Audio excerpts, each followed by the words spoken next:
పవన్ కళ్యాణ్ ఒప్పుకుంటే కలిసి నడుస్తా అంటోంది శ్రీరెడ్డి. కలిసి నడుస్తా అంటే తప్పుగా అనుకుంటారేమో. హోదా ఉద్యమంలో భాగంగా అని క్లారిటీ ఇచ్చింది. అన్ని పార్టీలను కలుపుకుని ముందుకు అడిగేస్తానంటోంది. నాయకులున్నారుగా వాళ్ళు చూసుకుంటారులే అనొద్దు. తెలంగాణ తరహాలో స్వాతంత్ర్యోద్యమ పోరాటంలా అంతా కలిసి పోరాడాలి అని చెబుతోంది.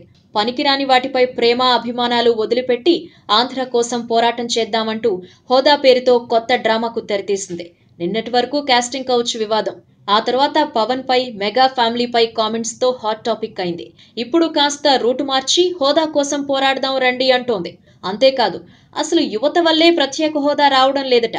ఎండకు కందకుండా టీవీ ఫోన్లు వదలకుండా కూర్చుంటే ఎలా అని ప్రవచనాలు చెబుతోంది. ప్రతిదీ ప్రభుత్వం బాధ్యత మాత్రమే కాదు, మనమేం చేయగలమో చేయాలి అంటూ పొలిటికల్ లీడర్స్ ని మించి స్టేట్మెంట్స్ ఇస్తోంది. అయితే అన్ని పార్టీలు ముందుకొస్తాయనే నమ్మకం ఉంది గాని, పవన్ ని ఓడిస్తానని శపథం చేశాను కాబట్టి జనసేన కలిసొస్తుందో లేదో అని, పవన్ ఒప్పుకుంటే కలిసి పోరాటం చేసేందుకు సిద్ధం అని చెప్పింది. మొత్తానికి అమ్మడు కాస్త రూటు మార్చి హోదా పేరందుకుంది. ఇప్పటికే ఏపీలో హోదా పాలిటిక్స్ పీక్స్ లో ఉన్నాయి. ఈ టైంలో కాస్టింగ్ కౌచ్ పోరాట బ్యూటీ కూడా హోదా అంటే ఉద్యమం ఏమైపోతుందో ఏమో. ఈ వీడియో మీకు నచ్చినట్టయితే లైక్ చేయండి, షేర్ చేయండి. మరిన్ని ఇంట్రెస్టింగ్ వీడియోస్ చూడడానికి మా ఛానల్ కు తప్పక సబ్స్క్రైబ్ అవ్వండి.